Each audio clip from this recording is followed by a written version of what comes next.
할렐루야. 지난 시간에는 그 모리아 산과 예수 그리스도에 대해서 말씀을 드렸습니다. 모리아 산에서 준비되어진 것이 성전이었고 그 성전이 예수 그리스도였다라는 말씀을 드렸습니다. 오늘은 신의 산과 예수 그리스도라는 제목으로 말씀을 드립니다. 좀 더 부연해서 설명하면 신의 산과 율법, 그리고 신의 산과 성막, 그리고 신의 산과 예수 그리스도의 관계에 대해서 말씀을 드리려고 합니다. 이미 아신 부분이고 부분적으로 다 알고 있는 부분이지만 다시 한번 정리해서 말씀을 묵상하고 은혜 나누려고 하는데, 신의 산이 무슨 산인지 다 아실 것입니다. 이 신의 산을 호렙산이라고 말하기도 합니다. 호렙산. 어떤 사람은 그 신의 산과 호렙산이 하나의 산인데 경우에 따라서 다르게 불렀다라고 말한 사람들이 있습니다. 서울에 가면 그 불암산이라고 있거든요. 태릉티의 불암산. 불암산에 있는데 그 불암산들을 서울에 있는 교회 다니는 사람은 다 그 산을 신의 산이라고 불러요. 올라가면 바위덩어리가 많거든요. 거기서 이제 사람들이 많이 기도했어요. 그래서 공식 명칭은 불암산인데 예수 믿는 사람들은 그 산을 신의 산이라고 불러요. 거기 가면은 신의 산 기도원도 거기 있어요. 시작할 때 많이 갔기도 했는데, 하여튼 같은 산인데 다르게 불렀다. 호렙산이고 신의 산이 같은 산인데 다르게 불렀다라고 하는 사람도 있고, 또 하나는 그 호렙산에 봉우리가 하나 있는데 그 봉우리가 신의 산이다라고 말하는 사람이 있습니다. 이 호렙이라는 말이 황량하다, 메마르다라는 의미가 있습니다. 신의 산이란 말은 무슨 말이냐면 그 시내가 흐르는 산이란 말이 아니라 그 이집트의 시나이 반도가 있어요. 시나이 반도, 시나이라는 지역이 있어요. 그 시나이에 있는 산이라고 해서 신의 산 이렇게 부르는 거예요. 원래는 시나이 산이겠죠. 근데 우리 번역하면서 그 산을 신의 산이라고 불렀어요. 그러니까 사도행전 7장 30절에 보면 이 호렙산을 신의 산이라고 말하기도 한다고 그랬습니다. 근데 이 호렙산이 지금은 호렙산이지만 나중에 신의 산이라고 말해서 할 거예요.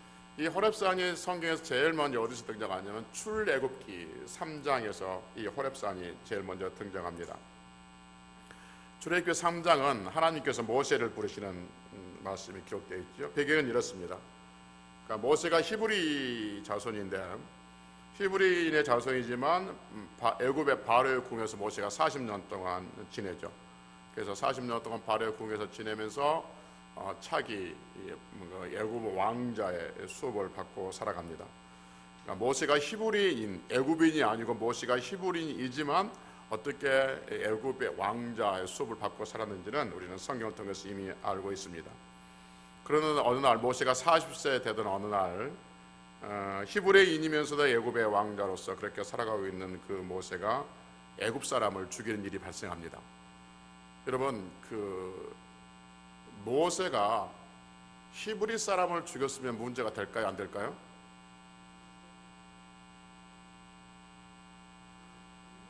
문제가 안 됩니다.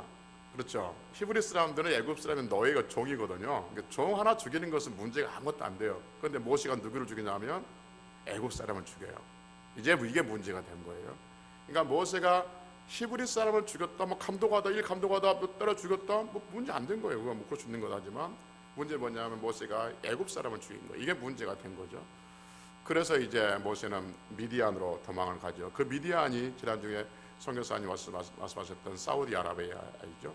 그 미디안으로 도망을 갑니다. 그래서 모세는 거기서 한 여인을 만나서 아기를 낳고 40년 동안 살면서 자기 장인의 양들을, 그러니까 치는 양들을 이렇게 돌봐주는 곳으로 40년을 지내죠. 그러나 어느 날 모세가 자기 장인의 양들을 이끌고 어디로 들어가냐면 한 산으로 들어가는데 그 산 이름이 호렙산이었다라고 출애굽기 3장 10절에서 말씀하고 있어요. 그리고 출애굽기 3장 10절에서 이 호렙산에 대해서 설명하면서 성경은 뭐라고 하냐면 하나님의 산이라고 말해주고 있습니다. 하나님의 산으로 들어가요. 그러니까 조금 전에 얘기했던 것처럼 호렙이란 말이 물이 풍성하다든지 풀이 많다든지 그런 의미가 아니라 황량하고 메마르다라는 의미가 있단 말이에요. 그러면 그 산이 정말로 호렙이란 말처럼 황량하고 메마른 그러한 산이었다면 물과 풀이 풍성하지 않았을 텐데 모세가 자기의 양떼를 이끌고 그 호렙산으로 들어가는 것이죠. 그런데 호렙산에 들어가서 보니까 한 떨기나무가 있는데 그 떨기나무에 뭐가 붙어 있어요? 불이 붙어 있죠. 이게 불이 붙어 있는데 떨기나무에 불이 붙으면 여러분 오랫동안 탑니까? 금방 확 붙어도 사라집니까? 떨기나무가 뭔지를 모르시구나. 그러니까 떨기나무는 가시나무예요. 가시나무. 가시나무. 조그마한 가시나무, 1m 뭐 정도 되는 가시나무가 이렇게 덤불처럼 있어요. 그게 만약 불이 붙으면 어떻게 하겠어요? 확 탔다 금방 사라지거든요. 근데 확 탔다 금방 사라져야 되는데 떨기나무에 불이 붙었는데 이게 불이 안 사라지거든. 그러니까 모세가 신기해서 가까이 가죠. 그러니까 자연현상인 줄 알고 있었는데 실은 자연현상이 아니라 거기에 하나님의 임재의 방법이죠. 그러니까 하나님의 임재해져서 그렇게 현상이 나타나는데 모세는 하나님의 임재가 그렇게 나타난 것을 모르고 있었던 거죠. 한 번도. 그러니까 자연 불만 알았던 거지 하나님의 임재의 불은 모르고 있었단 말이에요. 그래서 그 꺼지지 않는 불에서 신기해서 가까이 가려고 하니까 거기에서 떨기나무 쪽에서 모세를 부르는 하나님의 음성이 들리죠. 그래서 모세를 부르는 것이죠. 그렇게 보면 결론적인 이야기지만 그 모세가 그 풀도 많지도 않고 물도 많지 않는 그 호렙산을 양을 끌고 가는 것은 결론적으로 보면 하나님께서 모세를 부르셨던 것을 알 수가 있는 것이죠. 그리고는 하나님께서 나를 섬길 것이다 라고 말합니다. 그 산이 뭐냐면 이 산에서 나를 섬길 것이라고 하는데 그 산이 무슨 산이냐면 호렙산이죠. 지금 너와 나 만나고 있던 이 산에서 이 백성들이 나를 섬길 것이다 라고 말합니다. 그럼에도 불구하고 모세가 못 간다 라고 버티니까 하나님께서 몇 가지 능력을 보여주시면서 가라고 하죠. 그래서 모세가 이제 순종하고 가죠. 그래서 모세가 40년 그러니까 애굽을 떠나서 40년 동안을 미디안 광에서 생활하다가 다시 40년 지내서 즉 80세에 다시 애굽으로 들어갑니다. 그래서 애굽에 들어가서 우리가 잘 아는 것처럼 10가지 재앙을 통해서 그리고 그 유명한 홍해를 건너서 3개월이 되던 해, 그러니까 3개월이 되던 해니까 2개월 꽉 차지 않겠습니까? 3개월이 되던 해에 그 산 앞에 도착합니다. 그 산이 무슨 산이에요? 호렙산, 신의 산에 도착합니다. 그러니까 이스라엘 백성들이 3개월 되던 해에 그 신의 산에 도착한 그 산은 하나님과 모세가 만났던 그 산, 그리고 하나님께서 말씀하셨던 그 백성들이 이곳에 날 섬기라 했던 그 말씀이 지금 이루어지고 있는 것이죠. 그래서 하나님께서 이스라엘 백성들은 신의 산 앞에 광야에 텐트를 치죠. 장막을 쳤다라고 말합니다. 그러니까 이스라엘 백성들이 신의 산 앞에 이제는 이제 호렙산을 신의 산을 합시다. 신의 산 앞에 도착하니까 하나님의 임재가 그 신의 산 위에 나타나시게 되죠. 하나님의 임재의 모습을 성경은 비교적 자세하게 우리에게 들려주는데 그 신의 산에 빽빽한 구름이 있었다라고 말합니다. 그리고 여러분 상상해 보십시오. 빽빽한 구름이 있었고 천둥과 번개와 나팔 소리가 들렸다라고 말하고 있습니다. 이 빽빽한 구름을 다른 성경에서 뭐라 하냐면 흑암이라고 했습니다. 흑암, 빽빽한 구름이죠. 그러니까 출애굽기 20장 21절에 보면 하나님 어디에 계시냐면 흑암 중에 계셨다라고 말씀하고 있습니다. 뿐만 아니라 성경은 하나님은 흑암 중에 계시단 분이라는 것을 신명기 5장 22절과 사무엘하 22장 12절 비롯한 여러 곳에서 하나님이 계시는 곳이 흑암 중에 계신다라는 말씀을 하고 있는 거죠. 여러분, 우리 하나님은 빛도 지으셨지만 어둠도 창조하신 분인 줄로 믿습니다. 할렐루야. 그래서 이사야 45장 7절에 보면 이런 말씀이 있어요. 하나님은 빛도 지으시고 어둠도 창조하셨다라고 말씀하고 있습니다. 그래서 성덕에 있어서 어두움은 무서운 공간, 무서운 시간, 무서운 어떤 기간이 아니라 그 어두움은 휴식의 시간이고 다시 일어날 수 있는 시간이고 쉼의 시간이고 치료의 시간이 이 어둠의 시간인 것이죠. 여러분 한번 생각해 봅시다. 이스라엘 백성들이 애굽에서 400년 동안 종살이를 하고 있는데 어느 날 모세가 와서 하나님이 당신들을 이렇게 이끌어내라고 나를 보내셨습니다 라고 합니다. 그래서 이제 애굽을 떠나서 하나님을 섬기러 갑시다 라고 하죠. 그러니까 이런저런 우여곡절 끝에 정말로 10가지 재앙과 홍해를 건너고 이런 우여곡절 끝에 그들은 하나님께서 기다리신 그 신의 산에 도착했어요. 그러면 하나님께서 그들을 부르셨으면 하나님께서 신의 산에 임재하실 때 아주 밝은 구름으로 하얀 빛나 반짝반짝 화창 구름으로 아니면 무지개 같이 예쁜 모습으로, 그리고 나팔도 불렀다니까, 번개와 천둥과 나팔이 있다니까, 그 나팔을 그냥 무섭게 부는 것이 아니라 빵빠리를 울리면서 짠짠짠짠 해주면 얼마나 이스라엘 백성들이 신났겠습니까? 그런데 하나님을 만나러 왔는데 하나님께서 그들에게 나타나신 모습이 뭐냐 하면 캄캄한 구름, 흑암 중에 모습을 보이시고 천둥과 번개와 나팔 소리가 나면서 거기서 하나님께서 무슨 말씀을 하시는 거예요. 그래서 그들이 기뻐 박수 치면서 우와 우리 하나님이시다 영광이 박수를 합니까? 다 놀라 자빠집니까? 다 놀라 자빠지죠. 다 두려움에 떱니다. 그래서 모세에게 뭐라고 하냐면 하나님께서 우리에게 직접 말씀하게 하지 말고 네가 올라가서 하나님 말씀 듣고 우리한테서 말해주라. 그럼 우리가 다 듣겠다라고 합니다. 그러니까 모세가 산에 올라가죠. 그러니까 여러분 이스라엘 백성들이 400년 만에 말로만 들었던 그 하나님을 지금 호렙산에서 처음 만나요. 근데 처음 만난 하나님이 아주 온유하고 온화하고 사랑이 가득한, 얼굴에 미소가 가득한, 그러니까 뭐 하얀 구름, 아주 밝은 모습, 그 모습으로 만나십니까? 무섭고 두려운 모습으로 만나십니까? 무섭고 두려운 모습으로 만나십니다. 그리고 모세에게 말합니다. 단단히 말하기를 누구든지 이 산 근처에 오지 못하게 합니다. 사람뿐만 아니라 짐승도 오지 못하게 합니다. 거기는 어디 하나님이 계신 곳이라는 거죠. 짐승도 오지 못하게, 만약에 오면 쳐 죽여라고 말합니다. 그러니까 돌로 쳐 죽이든지 화살로 쏘 죽이든지 그렇게 쳐 죽여라라고 말하고 있는 거죠. 그러니까 구약에서 시내산에서 이스라엘 백성들이 만난 하나님은 무섭고 두려운 하나님, 이 부분을 다시 강조합니다. 이스라엘 백성들이 시내산에서 만난 하나님은 어떤 하나님이에요? 무섭고 두려운 하나님. 그런데 히브리서 12장에서 이때 상황을 다시 한번 우리에게 재해석을 해줘요. 요즘에 그 오후에 히브리서를 강의하는데 다시 보겠지만 히브리서 12장에서 이 상황을 다시 이렇게 해석해줘요. 봅시다 한번. 히브리서 12장 신약성경 367페이지.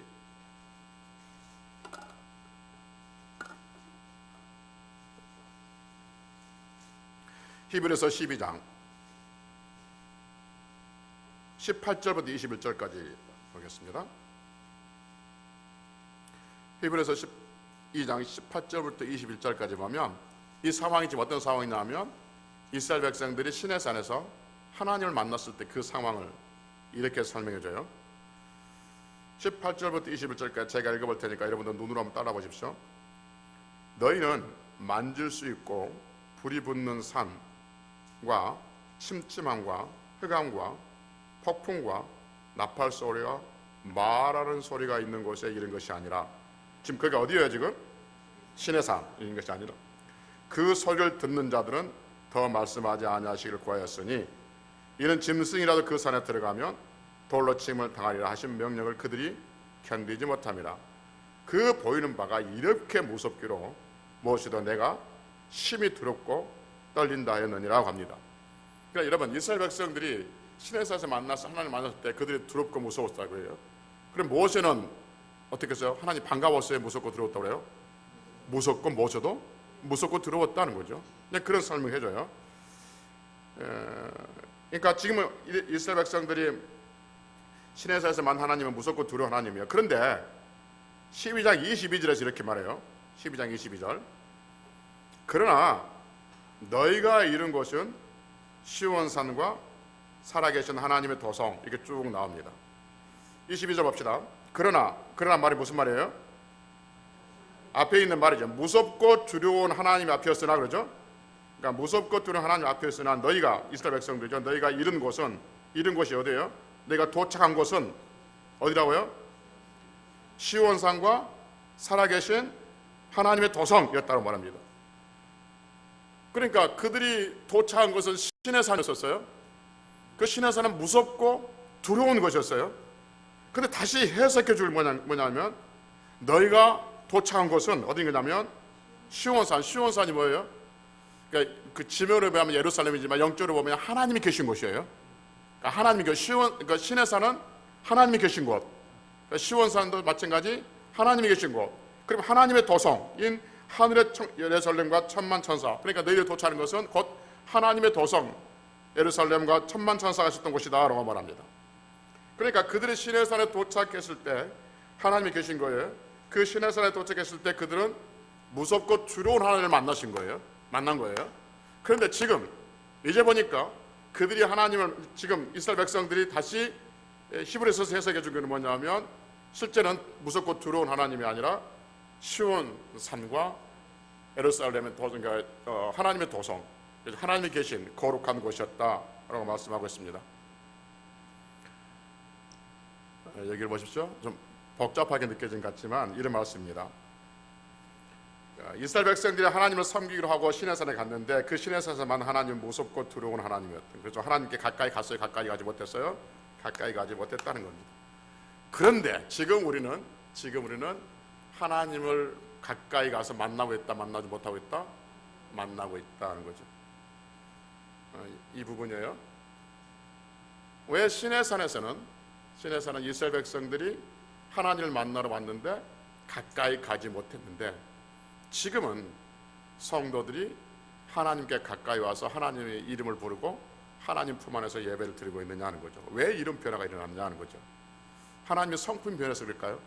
원래 구약에 하나님이 까칠한 분 하나님이었는데 시간이 지나서 나이를 많이 드시니까 좀 여유로워지고 너그러워져서 그래 내가 그렇게 옛날에 그렇게 해봤자 다 필요 없더라, 누구든지 와라. 하나님의 성품이 변해서 그럴까요? 아니요. 하나님은 어제나 어디나 동일하세요. 변하지 않으신 분이에요. 그때도 여전히 무섭고 두려운 하나님이신 거죠. 그런데 지금은 천국을 내어주고 누구든지 주의 이름을 부르는 자는 주님을 만날 수 있다고 해준 거예요. 그럼 하나님 변하지 않으셨다? 그럼 우리가 변했을까? 우리가 옛날에는 악했는데 옛날 시대는 악한 사람이었고 지금은 착한 사람이고 선한 사람이었을까? 그래서 하나님께서는 옛날에 구약 백성은 다 악했는데 신약의 너희들은 다 착하구나, 그러니까 나에 가까이 와라 라고 말했을까요? 아니요. 인간은 이 죄의 문제만큼은 변하지 않습니다. 오히려 갈수록 더 죄가 증폭된다고 말씀드렸습니다.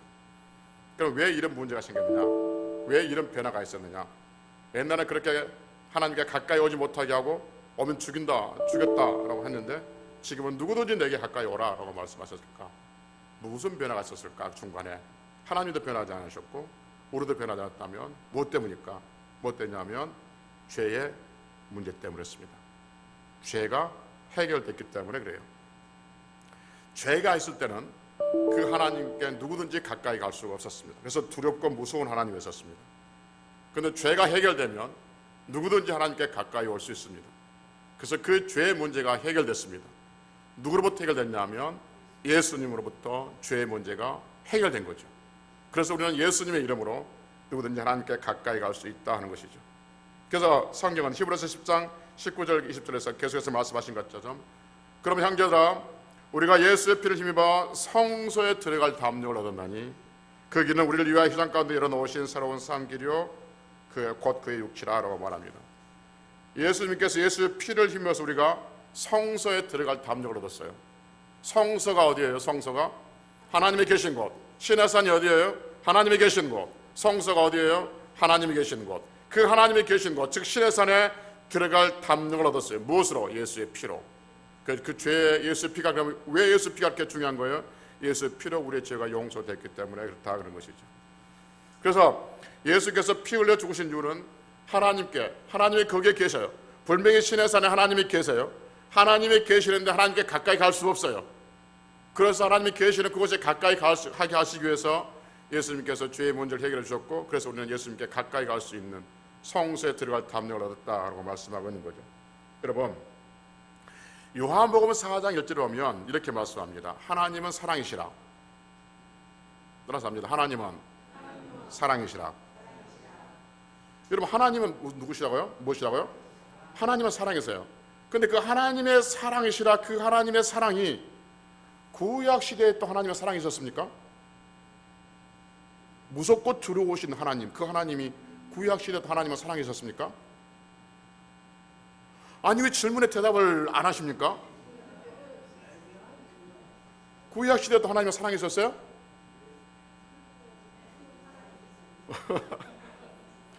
하나님의 속성은 변한다, 변하지 않는다? 하나님은 사랑이시다. 그러면 구약에서는 하나님은 사랑이세요. 믿습니까? 하나님의 속성이 변하지 않고, 구약에서, 신약에서 하나님이 사랑이셨다면 구약에서 하나님은 사랑이세요. 근데 그 구약의 하나님의 사랑, 그 하나님의 사랑인데 왜 그 하나님의 사랑이 사람들로 하여금 두려움을 느끼게 했을까? 무서움을 느끼게 했을까? 그렇죠, 죄 문제 때문에. 그러니까 죄가 있으면 하나님은 사랑이 하나님이 아니라 두려운 하나님으로 대한 거예요. 그래서 성도가 하나님을 대하는 데 있어서 두렵고 무서운 하나님으로 대하는 것은 내가 정말 예수 그리스도의 피로 구원받았는가를 다시 한번 분명하게 점검해야 돼요. 내가 정말 예수 그리스도의 피로 하나님의 자녀가 되었다는 걸 확신이 있으면 하나님은 구약이나 신약이나 여전히 처음부터 끝까지 하나님은 사랑이세요. 그 사랑 안에서 우리는 하나님의 긍휼하심을 입고 하나님의 은혜를 입고 하나님의 치유와 회복을 입을 수가 있다, 그 말인 것이죠. 그래서 하나님의 사랑이시라, 이 말은 구약에서, 신약에서 갑자기 등장한 말이 아니라 처음부터 끝까지 하나님은 사랑이셨는데 구약에서 무릎 들어온 것은 그 죄의 문제가 해결되지 못했기 때문에 그 사랑의 하나님이 두려운 하나님으로 보이는 것이고, 그래서 그 두려운 하나님을 우리가 사랑의 하나님으로 바뀌어지는 것은 예수님께서 죄의 문제를 해결하셨기 때문에 그 하나님, 우리는 사랑의 하나님 이렇게 말씀하고 있는 거, 그렇게 믿고 있는 것이죠. 죄의 문제를 해결해야 되는데, 그래서 이 두려운 하나님이 사랑의 하나님으로 보이는 거예요. 그러니까 두려운 하나님이 사랑의 하나님으로 바뀌는 게 아니에요. 두려운 하나님이 사랑 하나님으로 바뀌는 것이 아니라 두려운 하나님으로 보이는 그 하나님이 사랑의 하나님으로 이제 보여지는 것이죠. 동일하신 분이에요. 동일하신 분이, 내가 인간들의 죄를 가지고 보면 두려운 하나님이고, 인간들의 죄의 문제가 해결되는 것을 보면 그 하나님은 사랑의 하나님으로 보여지는 것이죠. 이해가 되십니까? 자식이 아버지에게 잘못했어요. 그러니까 아버지는 동일한 아버지예요. 그런데 자식이 잘못한 자식이 아버지를 볼 때 그 아버지는 어떤 하나님? 무서운 하나님. 그러나 자식이 잘했어요. 그럼 아버지를 볼 때 그 아버지는 좋은 하나님, 사랑의 하나님이에요. 마찬가지예요. 하나님은 동일한 하나님이지만 죄의 문제가 있을 때 하나님은 두려운 하나님. 그러나 죄의 문제가 해결되면 그 하나님은 사랑의 하나님. 그런데 그 죄의 문제는 인간은 해결할 수 없고 이 세상에 해결할 수 없어요. 오직 예수님만이 해결할 수 있고, 그 예수를 믿는 자만이 하나님을 사랑의 하나님으로 온전히 받아들일 수가 있는 것이죠. 그래서 우리 죄의 문제 해결해 주신 그 예수님으로 인해서 이제는 두려운 하나님이 사랑의 하나님으로 바뀌어진 것을 우리는 보게 되어진 것이죠. 오늘 지금 말씀을 전하고 있는데, 오늘 말씀의 강조점은 지금부터입니다. 지금부터. 지금까지 상황 다 알았으니까 지금부터인데, 몇 번 말씀드렸지만 모세가 하나님께서 이스라엘 백성들에게 직접 말한 것을 이스라엘 백성이 듣지를 못해. 그들이 두려워서 그 말씀을 듣지 못하니까 모세가 올라가서, 시내산에 올라가서 받아왔던 게 두 가지가 있다고 그랬죠. 뭘 두 가지를 받아왔어요? 십계명 율법과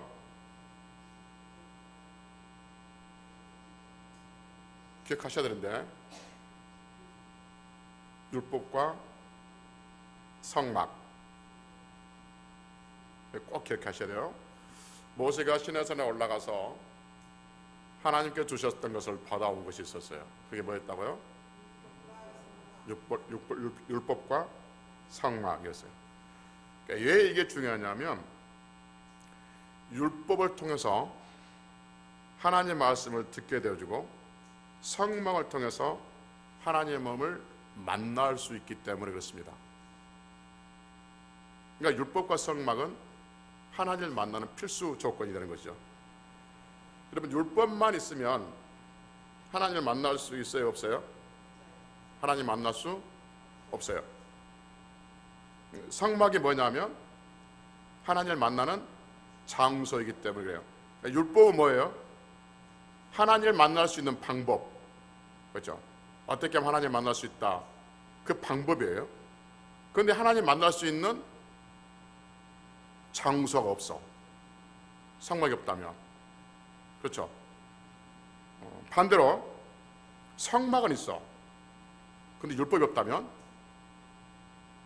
하나님 만날 수 있어요? 없어요? 없어요. 장소는 있어. 저기 하나님 만날 수 있대. 그래? 그래, 우리 하나님 만나러 가자 라고 가면 만나면 어떨까요? 죽어요. 왜요? 하나님을 만날 수 있는 방법을 모르기 때문에 그래. 우리 목욕 제기하고 108번 뭐 하고, 우리가 새벽마다 새벽 이슬 받아가지고 목을 깨끗이 하고 안과 속을 우리가 이슬로, 찬 이슬로 다 닦아내고 일주일 동안 아무것도 하지 말고 산에서 가만히 있다가 깨끗하고 정결하게 해서 하나님 만나러 가자. 그럼 어떻게 만날 수 있어요? 죽어요. 하나님 만날 수 있는 방법이 율법이에요. 근데 그 율법을 모르고 장소가 있다고 해서 만날 수 있는 것이 아니에요. 그래서 율법은 하나님을 만날 수 있는 길이고, 성막은 하나님을 만날 수 있는 장소예요. 그래서 이 율법과 성막이 있을 때 하나님을 만날 수가 있다 하는 것이죠. 그런데 성경은 율법과 성막을 예수님과 관계 속에서 어떻게 말하고 있냐면, 마태복음 15장 17절에 마태복음 5장 17절에 보면 예수님은 율법을 폐하러 오시는 것이 아니라 완전하기 위해서 오셨다라고 말씀하고 있습니다. 그러니까 예수님 율법을 어떻게 하고요? 완전하게 하게 오셨다는 거고, 그 다음에 요한복음 2장 21절에서 예수님은 이 성전, 성막과 어떤 관계가 있냐면 자신이 곧 뭐라고 그러죠? 성전이라 말씀하고 있는 거죠. 그래서 율법과, 그러니까 모세가 시내산에 받아준 율법과 성막, 이 성전은 어디 안에서 완성이 되자면 예수님 안에서 완성이 되어지는 것이죠. 그래서 구약에서는 율법과 성막을 통해서 하나님을 만났으면, 지금은 어떻게 하나님을 만날 수 있습니까? 예수 그리스도를 통해서 하나님을 만날 수가 있습니다. 그래서 그 하나님을 만나기 위해서 예수님께서는 자기 육체인 성전을 찢으셔서 하나님을 만날 수 있는 그 길을 열어주셨고, 성도라고 담력을 얻어서 성소, 하나님이 계신 곳에 나갈 수 있는 길을 열어놓으셨다라고 지금 말씀하고 있는 것이죠.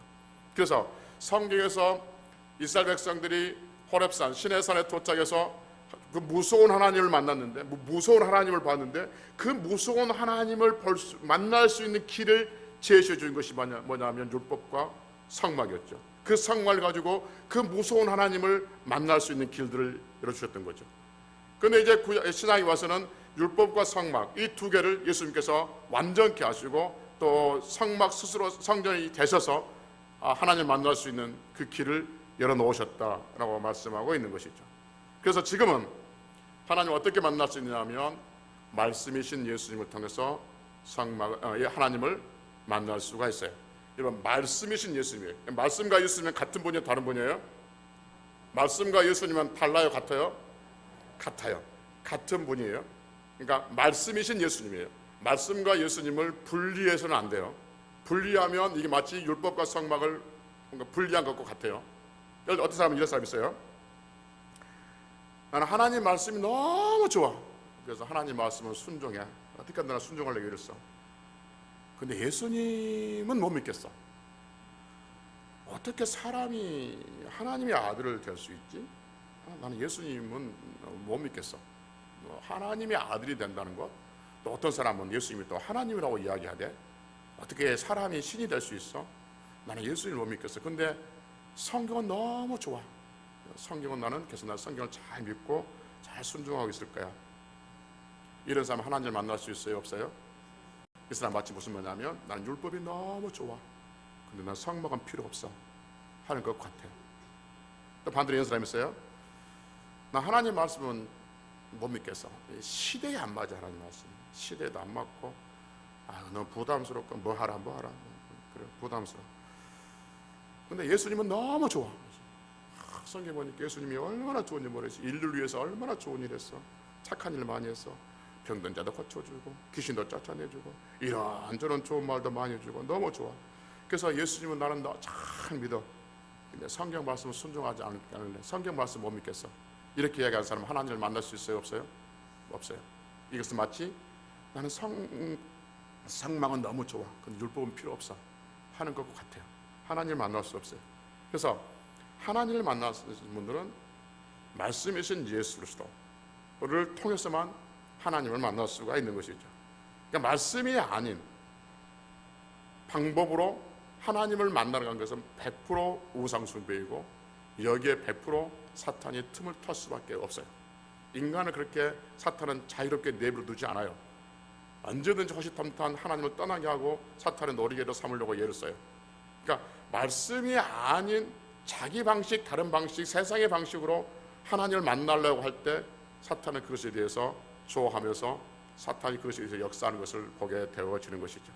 그래서 여러분, 성도가 하나님을 만날 수 있는 방법은 말씀이신 예수로시다. 왜 말씀이신 예수로시다냐면 율법과 성막을 예수로시다에서 완성시키셨기 때문에 예수님 안에는 성전도 계시고 말씀도 계시는 것이죠. 율법도 계시는 것이죠.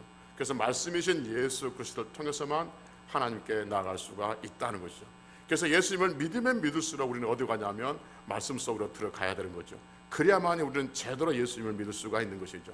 아까 말했던 것처럼 나는 나는 성막을 믿어. 그리고 예수님을 통해서 하나님께 나가는 것을 나는 믿어. 그러는데 말씀은 나는 별로 관심 없어 하는 사람은 마치 율법 없이 성막에 혼자 가는 것과 같은 거예요. 그래서 여러분, 호렙산에서 하나님께서 이스라엘 백성들 그 가기 싫다는 모세를 보내가지고 이스라엘 백성들에게 여러 가지 기적을 베푸셔서 호렙산으로 이끌어 오셨는데 하나님께서 호렙산에서 만난 첫 인상이 무섭고 두려운 하나님이었다는 것이죠. 근데 실제로는 무섭고 두려운 하나님이 아니라 그 안에 죄가 있어서 그들이 볼 때 무섭고 두려운 하나님이셨던 것이죠.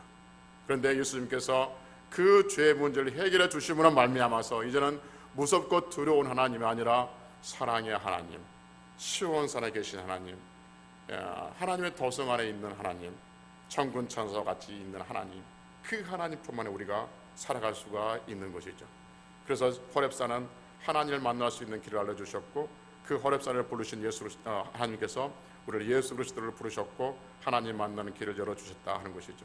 그래서 여러분과 제가 지금 하나님을 믿고 하나님 앞에 나와서 예배드리고 하나님을 찬송하고 있는 이것은 오직 예수 그리스도께서 우리를 피 흘려 죽으신 그 결과인 줄 믿고 나머지 우리의 삶도 늘 우리의 입술에서 예수 그리스도의 그 보혈로 하나님 앞에 나가실 수 있음에 감사하면서 승리할 수 있는 성도들 되시기를 주의 이름으로 축복합니다.